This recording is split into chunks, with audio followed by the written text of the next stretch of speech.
Why Donald Trump wants Greenland, power, security, and the new Arctic battle. Former US President Donald Trump has once again stirred global controversy by declaring that the United States needs Greenland for national security.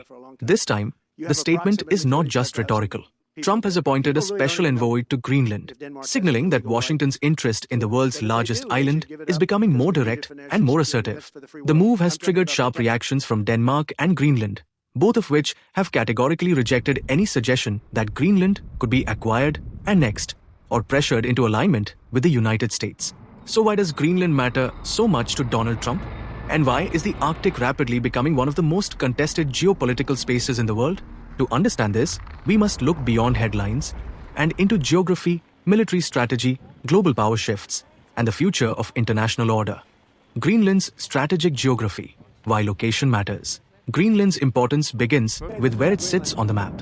The island lies along the shortest air and missile route between Europe and North America. This makes it a critical node for early warning systems against ballistic missile attacks, especially those originating from Russia. During the Cold War, the US already recognized Greenland's value. Today, that logic has returned with greater urgency.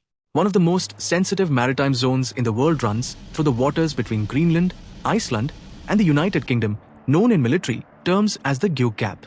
This stretch of ocean is a primary route used by Russian nuclear submarines moving from the Arctic into the Atlantic. Monitoring this zone is essential for NATO's security, and Greenland sits at the heart of it. Trump has repeatedly argued that Russian and Chinese vessels are operating close to Greenland's coastline. While shipping data suggests Chinese activity is largely concentrated near Russia's Arctic routes, analysts confirm that Russian submarines routinely transit waters near Greenland. In short, from Washington's perspective, Greenland is a natural watchtower over the North Atlantic. The US military presence in Greenland.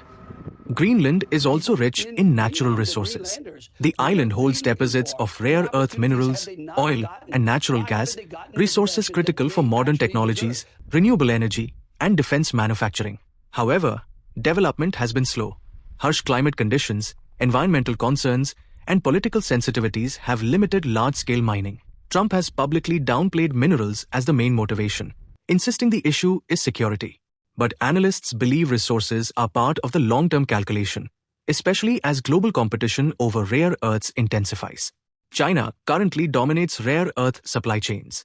Any future access for the US in Greenland would reduce that dependency. What if Greenland became independent? Experts say that if Greenland were to become independent, it could choose a free association with another country, including the United States. This would not mean becoming a US state or territory.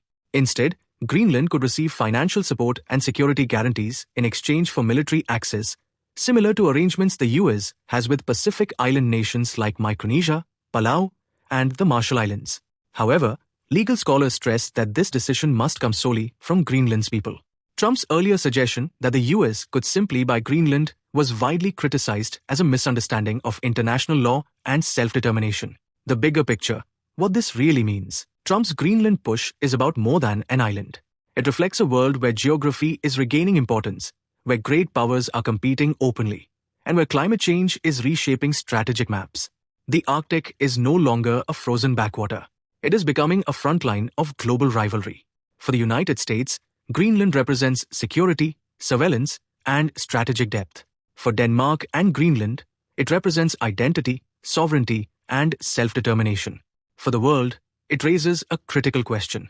In the 21st century, will power decide borders, or will international law still hold? As of now, Greenland's answer is clear. Its future will be decided by its people, not by pressure, purchase, or power.